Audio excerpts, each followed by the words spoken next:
Kakatapos lang namin mag-strawberry picking kaya mag-aalmusal muna kami. Pinaka-namiss ko dito ang strawberry taho. Sana meron. Habang naglalakad-lakad kami, eto nakakita ako nito. Akala ko naman totoo yung mga strawberry. Hindi pala. Na-prank ako doon. Mukha kasi silang totoo sa malayo. Meron silang cheese corn. Meron silang mangga. Favorite ko pa naman yung mangga kaso di pa kami nakapag-almusal kaya wag na muna. Meron din silang nilagang mani. Musok to.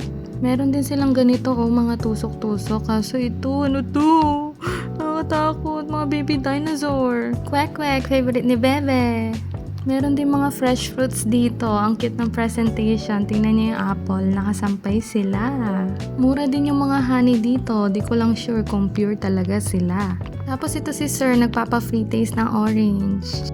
Thank you po. Look, tikman mo to kung masarap. Bibili tayo. Oo daw. Tapos ito, yehey! Meron ngang strawberry taho.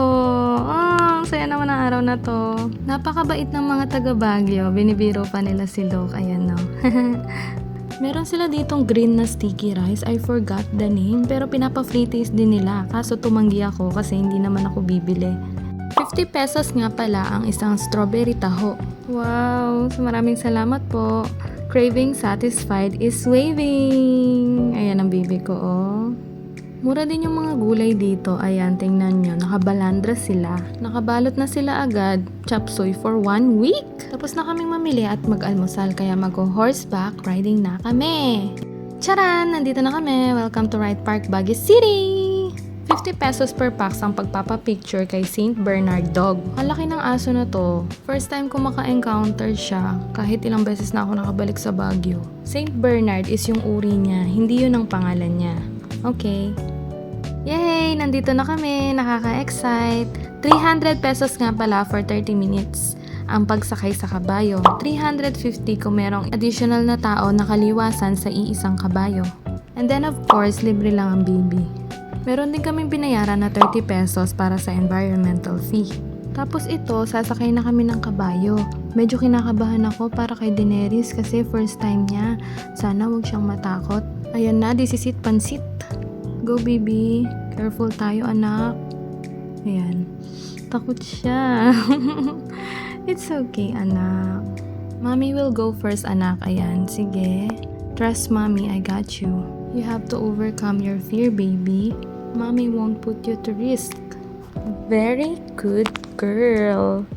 I love you so much anak. O diba mukha tayong artista oh. Tapos ayan, nag-e-enjoy na yung baby girl ko. Tingnan nyo. Ang saya niya. Pero si Luke na kasi mangot.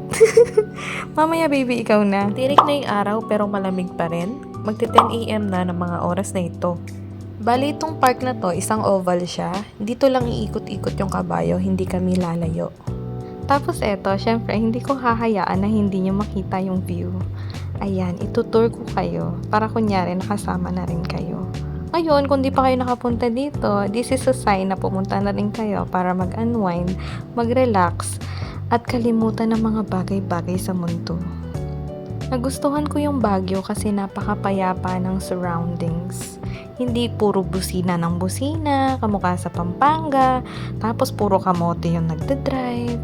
Dito hindi, tahimik, tapos ang ganda ng weather. At saka yung simoy ng hangin, talagang a breath of fresh air. Kaya pala ang daming may gusto sa Baguio. Kung tutustusin, hindi naman siya ganun ka-exciting eh. Pero yung peace, nandito. Ito naman yung rockstar ko. O, tingnan nyo. Chill-chill lang siya. Sobrang saya ko talaga dito sa batang to. Ewan ko, wala naman siyang ginagawa pero natatawa talaga ako tsaka natutuwa ako sa kanya. Sobrang bait kasi talaga. Hindi siya mapalakibo. O tapos eto, tapos na kami. Ang baby boy naman ang kasunod. Hi baby! So ayan, nakasakay na siya. Tingnan natin ang kanyang itsura. Kung siya ba'y naliligayahan? Nainip ba siya sa amin? Nalungkot ka ba anak? Ikaw na. O, ayan na. Sorry, no. Nauna ang mami. Na-excite.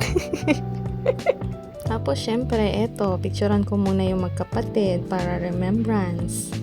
Go, kuya, go!